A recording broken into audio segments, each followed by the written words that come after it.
I can eat freely now that my pain is gone. Those aren't the lyrics. They're not the clerics? No. The clerics, because I'm hearing, I can see clearly now. Yes, that's the song, but I fixed it because, when my pain is gone, then I can eat whatever I want again. Moving forward with the Dekker Team. Moving forward together with the Dekker Team. Okay, so we've created for you free access to over 587 Life's Inside Track episodes where we share not only real estate insider tips, making wealth and making the most of our money, but really those things that allow us to live life exponential. And the great news is you get access to them from home, from the office, and on the go. So what we're going to discover, we got discovery time. Mm-hmm. We got discovery time. And what we're going to discover is that for lasting change, motive matters, and that the pain that got you maybe started, or the pain that was the catalyst to get you moving, or the pain that was the spark to get you moving toward transformation, may not be sufficient to keep you moving. Yes. And I know for me, it totally was. Like when it came to when money issues, when the pain and struggle of making the payments and everything, when we would go on a spending diet and a saving spree, and then eventually... Say that again. Spending diet and a saving spree. Yeah. I like those. Those are backwards to what most of us think. Yeah. And yet when we did that helped. And then we would clear up some debt. And then it was like the fire hose would open up again and we start spending because the pain of the debt disappeared. It's the same thing when my pants start fitting well and the scales go in the right direction. Eventually the pain's gone and then I stop eating the way that got me there. And it's like a little bit of a yo-yo. I don't know if you can relate with that yo-yoing. That's what happens when pain motivates. But what I found is when purpose motivates me, now I can sustain for the long haul.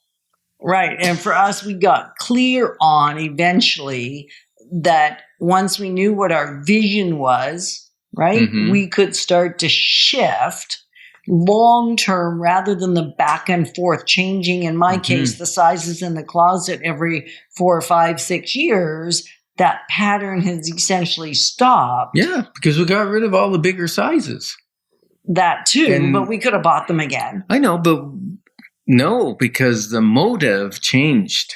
Right. It didn't become about size at all anymore, or even comfort and fit. No. It became about, for us specifically, that we believe we're going to live till we're 97. And we want to stay in huge movement and ability to function freely. And so as far as it's dependent on us, that's the motive, and we're going to do what we can. Right. And it's not just live to 97. No. Because you're not okay to just live to 97. No. It's not about the age per se. No. It's about how we're going to live. Right. And it's not even that. Okay, what is it then? It's that we're going to live together. Oh, yeah, that too. For 77 years. Right. Which will take us to our 97th year. And there's that kind of I'm not going to say codependency. There's a accountability, because you got to stick around for me. If I'm sticking around to 97, you need to stick around for me, because I don't want to live to 97 if you're not in my life. Right. And I appreciate that. Or what? Kind of? Nice. It was kind of, nice. Wasn't it? Yeah. So having because that motive moves us. And if Lord willing, that happens, or beyond 97, and if it doesn't, that's okay. But we're still going to choose to live in such a way that we're setting ourselves up for that. Yeah, and your motive may be totally different, but for us, that causes us to exercise to stay healthy. That causes us to read to keep our mind healthy. That causes us to eat well to keep our bodies healthy. That causes us to go for physicals and go to get our body treated at different practitioners to make sure it stays healthy as much as we possibly can, to age well. Right. And as I say, sage well. Sage well, yes. And that is the basic motivator is that we desire to have 77 years of marriage together. Well, we're still able to function and move freely. Yeah. Freely I think you move. wrote something about skipping. Oh, yeah, I like to skip. So my thing But not is, like skip with a skipping rope. no, just well, a I skip like that in your too, step. but just a skip in my step. Yeah. And so I intend to continue to have a skip in my step for, I guess, at this point, the next 37 plus years. Yeah.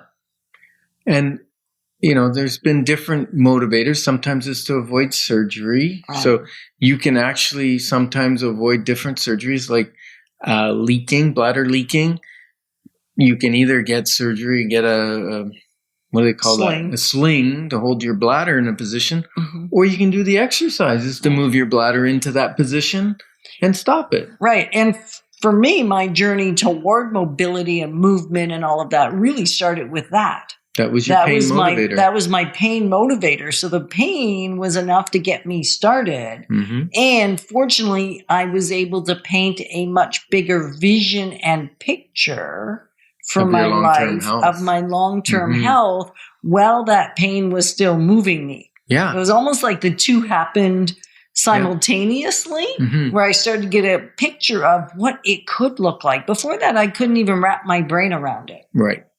And short-term goals, like that would have been a short-term goal, right? Like stop the leaking. The problem with a short-term goal is when it's met, the behavior may stop. Just like when the pain is alleviated, the behavior may stop. But when you have a long-term goal, like living to 97 years old and in good health, or to, impact the future generations like we have through Life Exponential. Right. That's their book that is at the publishers right now, getting edited, its final edit. It's very difficult for us to sit in front of the camera or in a book and say, do this for a great life, do that for this part of your life, do that for your part of life, if we're not living it, right, and we're not experiencing a Life Exponential. So that's a big, hairy, audacious goal for us. So, and what it allows you to do is we can't control genetics necessarily, but it helps the genetics stay under wraps. Yeah. Right? Like you may be able to shift things by taking charge of it. So that may be the motivator. I heard someone say the other day, everyone in my family's died of a heart attack before 50. And they're going, but instead of just saying, well, I might as well eat whatever I want because I'm going to die at 50 anyways. They're eating healthy. They're exercising. They're going to the doctors for regular heart checks and checking their veins for clots or for strictures or whatever. And they're going to beat the genetics. They may.